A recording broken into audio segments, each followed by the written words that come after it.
Hello, guys and gals, and welcome to another episode of Unique Items. Today, we're going to be going over the Ahavarion Spear of Lycander, the new Mythic Unique, which was changed from the Uber Unique that it was before. It's definitely seen some crazy changes, and we're going to be talking about them. Now, it still does have that thing where it gives you, like, shrines, but it also does a whole bunch of other stuff now, too. So let's go over it together. First off, it has a huge change to the passive effect on it, which is one of the things that you'll notice first.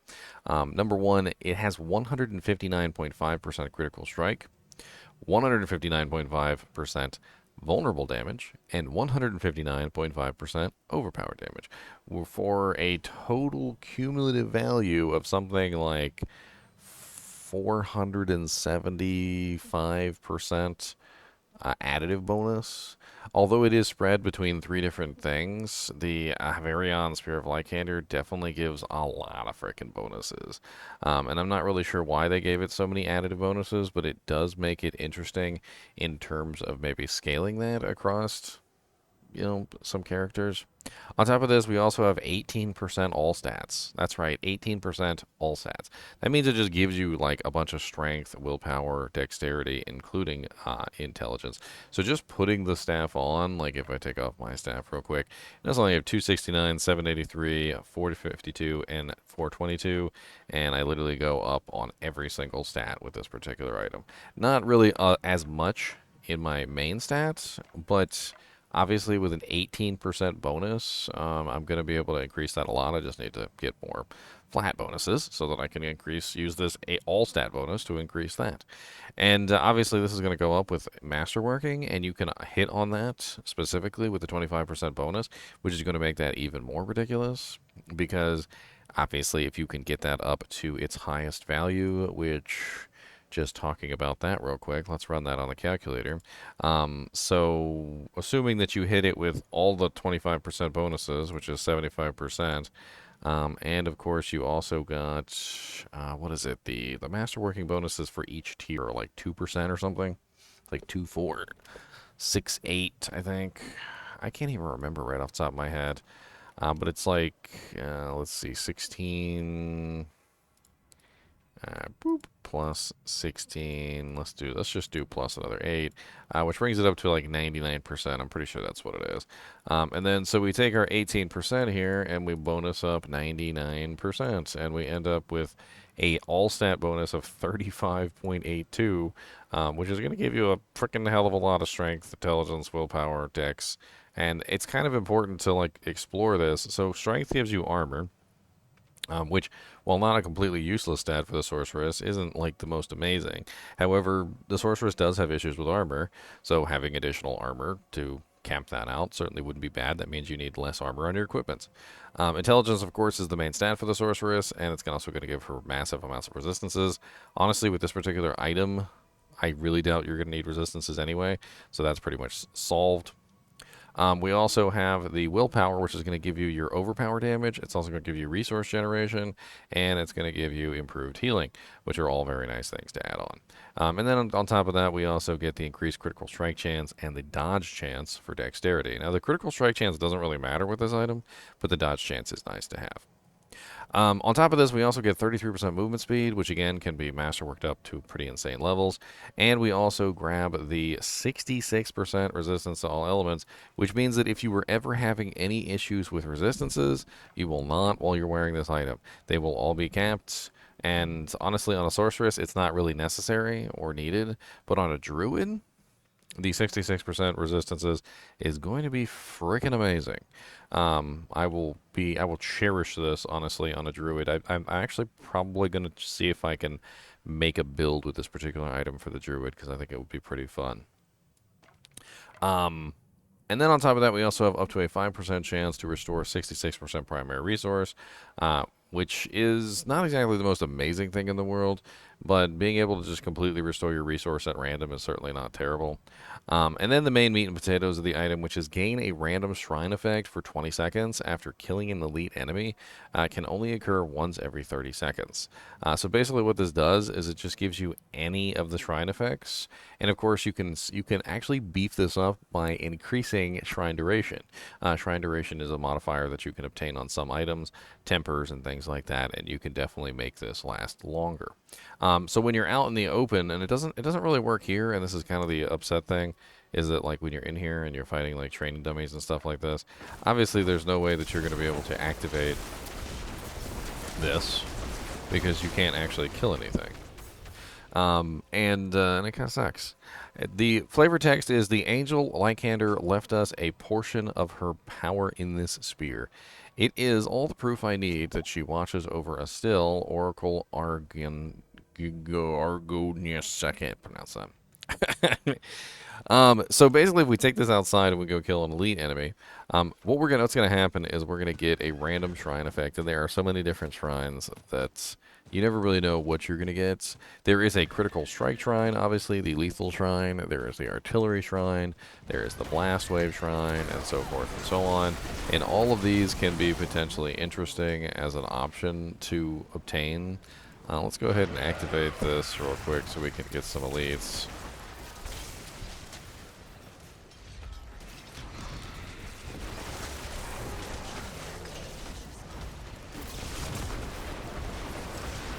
There we go. Here's an elite. And now we have the lethal shrine active. So as you can see now we have 100% crit chance because we have the lethal shrine active. So we now no longer have to fear essentially not critting a target. And this is just one of the many shrines that can be activated constantly for this. Using shrine duration, you can make it so that you have multiple shrines active at the same time. And this, of course, means that you can get an insanely large number of shrine effects. Here we go. We've got some more elites here. Let's see what the lucky dice give us this time. So this time we got the Greed Shrine. You know, maybe not the most useful shrine in terms of damage output, but definitely useful in terms of building up those massive piles of gold, which is certainly not a terrible thing either. And let's just go ahead and keep farming these guys. Let's see if we can get another shrine next. I have a massive little pump of gold there. I always love I love all the gold dropping all at once like that. And of course we got more elites. And now we ended up with the Protection Shrine. Now the Protection Shrine obviously going to make it so that you just can't take damage. So for the duration of the shrine, you're just completely invincible to all damage. Well, why not? In certain situations, this could certainly be very helpful to be invincible to all damage. And let's see, what do we got next? Let's go ahead and pop the boss up here real quick. He counts as an elite too, but unfortunately for bossing, it's not really that effective because of course you can't actually use it on a boss until the boss is dead. But you can, however, kill a couple elites before you enter the boss room and enter the boss room with a couple shrines, which is certainly not a terrible thing. This character is missing several pieces of equipment, as you can see, and the staff is not what I'm building around, so her damage output is a little low right now, but I'm fine with that. This is just a display of the abilities anyway. So we can find some more elites. Let's find another elite pack. See if we can get a different shrine. I'm curious as to how many different shrines we can have active at a single time if we really tried. I'm gonna have to build a character around this staff this season to really kind of play around with it.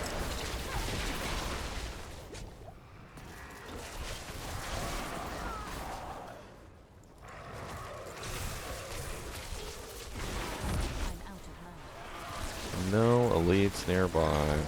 So as you can see, like when you run out of elites, well, there's nothing really to activate the shrine effects. So they're all little baby monsters. Nobody cares about these little baby monsters. But I don't think there's any limit to how many shrines you can have active. It's just a matter of how far you're willing to dive into the system. It can also make Conduit Shrine, though, from what I understand. And while Conduit Shrine isn't the most damaging anymore because they have definitely changed it, it will, however, make you immune during the duration, which could be a little annoying. I'm pretty sure they put the shrine duration in the... I want to say they put it in the temper system. I can't remember. Let me pull it up in here. I think it was like utility or resource. Let's take a look real quick, shall we? Need something for it? All right, so it's not defensive. Nope. Of course not.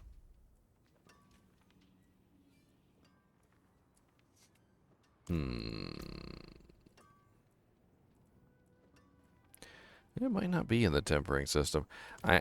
Lately, ever since they did like the Loot Reborn and they started taking the modifiers off of everything, I can't be 100% sure that the shrine duration is still active on items. We could do one real quick check on Diablo 4.life. They got a pretty nice little search engine for the uniques. So let's take a look at this real quick. So let's type in a shrine. And out of all the items, the only one that comes up with shrine is Ahavarion. Unfortunate. So maybe they did remove shrine duration from pretty much all the items, and if that's the case, then we might be sitting on... Unfortunately, you can only have one active every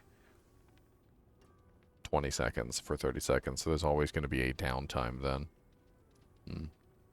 It's still a very powerful item, and with the changes that they made to this, the 470% freaking additive bonus to critical strike, vulnerable, overpower, the huge resistances, which basically make capture out like for free, and then the percent all stats, which can definitely be taken advantage of. I still think it's a very powerful item that can be built around. The unfortunate side effect of this staff, though, is that if you're not building around this particular staff, it might not necessarily be a good one for you to use. For instance, in my case, my Staff of Lamasem is going to be more powerful than the Ahavarion Spear of Lycander, just simply because I'm building this particular build, and I need this staff to make the charge bolts function properly. So if I'm using the Ahavarion Spear of Lycander, I'm not going to get those bonuses that I need to make my build work, which means that if you have a build that requires a specific weapon, like if you're using Shard of Verithiel for your basic damage, or you're using, say, like the Fireball Staff, the Endless Rage for your fireballs, it's not really going to work for you. But if you're not using a weapon, a specific unique weapon for your build, it could be very interesting. In fact, I can't really see it being a terrible weapon to put on for pretty much any druid as you're leveling up with freaking 925 damage. Another thing that's really kind of interesting about this is that even if you do get one of these and you don't particularly want to use it, look at the level requirement. It's level 35. The level 35 level requirement means that you can basically level up a new character, get to level 35, throw this weapon on, and now you're a level 35 character with a 925 staff in his hands. There's very few items that you can do this with in the Mythic Uniques, because most of them are armors or rings. But the Ahavarion, the Spear of Lycander, the Grandfather Sword, and the Doombringer are the only three that you could do that with. And the Doombringer actually doesn't really work properly because it's only half of a weapon, which means that you still have to have a secondary weapon, which is going to be terrible, and they're going to add together and then average out, which is obviously going to give you a lot less than a 925. So the only two you can do this with is Ahavarion Spear of Lycander and Grandfather. Which is pretty freaking OP. If you think about it, like if you had a bunch of Uber Uniques, and let's just pretend you had a decent little swathing of Uber Uniques, like maybe you have Melted Heart, you got yourself an Andariel's Visage, a Variant Spear of Lycander, and then maybe like a Tyrael's Might as well. That means you would just throw on Andariel's, Tyrael's, like Ring of Starless Sky, Melted Heart, Ahavarion at level 35, and be the most broken, overpowered level 35 character you ever seen. Yeah, exactly. Anyway, as always, I do appreciate you guys and gals watching my videos, even when I'm just ranting about some funny stuff. We've overpowered characters. And as always, keep watching.